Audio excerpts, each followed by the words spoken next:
বরফের নিচে থাকা একটি রহস্যময়ী মন্দির যা ৪০০ বছর ধরে সুরক্ষিত ছিল, ৪০০ বছর পর্যন্ত।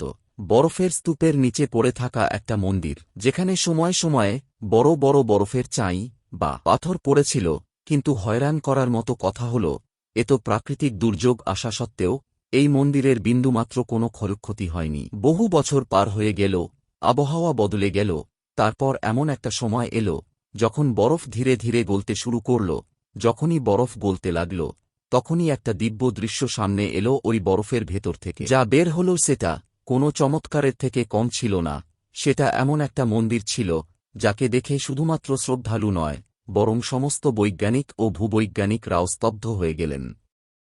সবার একটাই প্রশ্ন ছিল, এত বছর ধরে এত বড় বড় বরফের চাপ এবং পাথরের চাপ এই মন্দির কিভাবে সহ্য করল এবং অক্ষত অবস্থায় রইল? শুধুমাত্র এটাই নয়, এই মন্দির হল সেই জায়গা, যে জায়গা সম্পর্কে লোকের মান্যতা হল এই মন্দিরের দর্শন মাত্রই মোক্ষের দরজা খুলে যায়।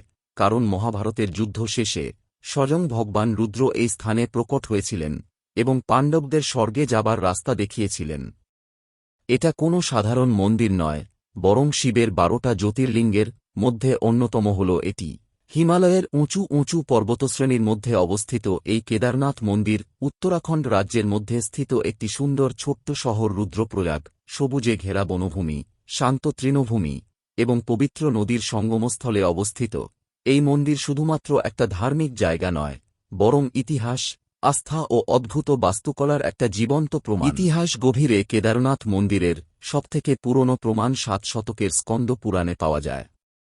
এখানে প্রমাণ আছে এই জায়গা কতটা প্রাচীন। সমুদ্রতল থেকে প্রায় ৩৫৮৪ মিটার উচ্চতায় অবস্থিত এই মন্দির ৬ ফুট উঁচু পাথরের প্ল্যাটফর্মে তৈরি। যখনই কোনো ভক্ত মন্দিরে প্রবেশ করে, ওনার নজর সবার প্রথমে যায় ভগবান শিবের প্রিয় বাহন নন্দীর দিকে। পাথরের বানানো একটি ভব্য মূর্তি মন্দিরের বাইরে গর্ভে স্থাপিত রয়েছে। নন্দী মহারাজের ঠিক সামনে মন্দিরের মুখ্য ভাগ আছে, যেখানে একটি বিশাল মণ্ডপ আছে এবং এর ঠিক মাঝখানে আছে গর্ভগৃহ। গর্ভগৃহের ঠিক মাঝখানে ত্রিকোণাকার শিবলিঙ্গ আছে, যা নিজের আকারের কারণে পৃথিবীর সমস্ত জ্যোতির্লিঙ্গের থেকে আলাদা। পৌরাণিক মান্যতা অনুসারে এই মন্দির পাণ্ডবরা বানিয়েছিলেন মহাভারতের যুদ্ধের শেষে। যখন পাণ্ডবরা নিজেদের সম্বন্ধী এবং গুরুজনদের হত্যা করেন, তাদের মনে অপরাধবোধ ও গ্লানি জন্মায় এবং তারা বুঝতে পারেন যে রাজা হয়ে যাওয়াটাই সবকিছু নয়, পাপের থেকে মুক্তি পাওয়াও গুরুত্বপূর্ণ। তারা মহা ঋষি বেদব্যাসের পরামর্শ নিলেন এবং তিনি পাণ্ডবদের মহাদেবের শরণ নিতে বলেন। পাণ্ডবরা নিজেদের রাজ্য পরীক্ষিতকে সঁপে দিলেন আর দ্রৌপদীকে সঙ্গে নিয়ে এক আধ্যাত্মিক যাত্রায় বেরিয়ে পড়লেন কাশীর দিকে। কিন্তু সেখানে তারা মহাদেবের দর্শন পেলেন না। যেখানে যেখানে পাণ্ডবরা যেতেন, মহাদেব সেখানে থেকে অন্তর্ধান করতে লাগলেন। অবশেষে মহাদেব গুপ্তকাশীতে এসে লুকিয়ে পড়লেন এবং ষাঁড় বা নন্দীর রূপ নিয়ে গরুদের দলে ঘুরতে লাগলেন। ভীমের তীক্ষ্ণ নজর ওই দলে সবথেকে আলাদা দেখতে একটা ষাঁড়ের উপর পড়ল এবং তিনি বুঝতে পারেন ইনিই দেবাদিদেব মহাদেব। তিনি চালাকি করে ২ পা দুটো পাহাড়ের উপর ফেলে দিলেন, যাতে করে ওই গরু মাঝখান দিয়ে বেরোতে না পারেন। সব পশুরা বেরিয়ে গেল, কিন্তু ওই এক ষাঁড় গরু ওখানেই আটকে গেলেন। ভীম ওনার পিঠ ধরে নিলেন। ঠিক তখনই মহাদেব মাটিতে মিশে যেতে লাগলেন। ভীম তখন মহাদেবের ত্রিকোণাকার পিঠ শক্ত করে ধরে রইলেন এবং এই পিঠই শিবলিঙ্গ রূপে স্থির হয়ে গেলেন। মহাদেব পাণ্ডবদের ভক্তিতে সন্তুষ্ট হলেন এবং তাদের দর্শন দিয়ে সমস্ত পাপের থেকে মুক্তি দিলেন ও তাদের স্বর্গের রাস্তা দেখালেন। সেই জায়গাতেই পাণ্ডবরা মন্দির বানালেন, যা আজ কেদারনাথ মন্দির রূপে প্রসিদ্ধ। এটাও মান্যতা আছে যে যখন মহাদেব অন্তর্ধান হলেন, তখন তার আলাদা আলাদা অঙ্গ আলাদা আলাদা জায়গায় প্রকট হয়েছিল। মুখ রদ্রনাথে, ভুজা তুঙ্গনাথে, নাভি মদমহেশ্বরে, জটা কল্পেশ্বরে এবং পিঠ কেদারনাথে। এই ৫ জায়গাকে একসঙ্গে পঞ্চকেদার বলা হয়। পরে ১৮ শতকে আদি শঙ্করাচার্য বর্তমান মন্দির পুনর্গঠন করান। বর্তমানে আর্কিওলজিক্যাল সার্ভে অফ ইন্ডিয়া দাবি করেন মন্দিরের কিছু পাথর মহাভারতের সময় থেকে এখনও আছে।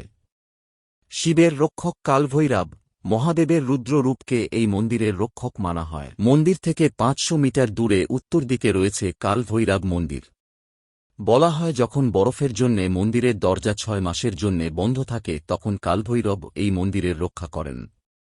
ভাবার মতো বিষয় হল ১৩ এবং ১৭ শতকে যখন একটা কালখণ্ড এসেছিল, যাকে ছোট হিমযুগ বলা হয়, তখন এই জায়গা পুরো বরফের নিচে চলে গেছিল, ভারী হিমপাত এবং পাথরের জন্য অনেক অনেক ইমারত ভেঙে পড়েছিল, কিন্তু যখন বরফ গলে গেল তখন দেখা গেল কেদারনাথ মন্দির একদম সুরক্ষিত।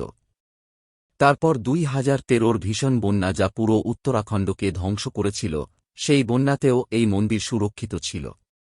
একটা বিশাল পাথর মন্দিরের পেছনে এসে থেমে যায় এবং ধ্বংসলীলা থেকে মন্দিরকে বাঁচায়। আজ ওই পাথরকে লোকে ভীমশিলা বলে ডাকে এবং ওই পাথরেরও পুজো হয়। এই মন্দিরের নির্মাণশৈলী আজও বৈজ্ঞানিক এবং ইঞ্জিনিয়ারদের রিসার্চের বিষয়।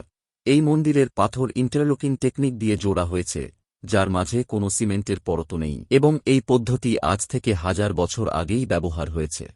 প্রতি বছর লাখ লাখ যাত্রী অনেক দুর্গম পথ অতিক্রম করে বাবা কেদারনাথের দর্শন করতে আসেন।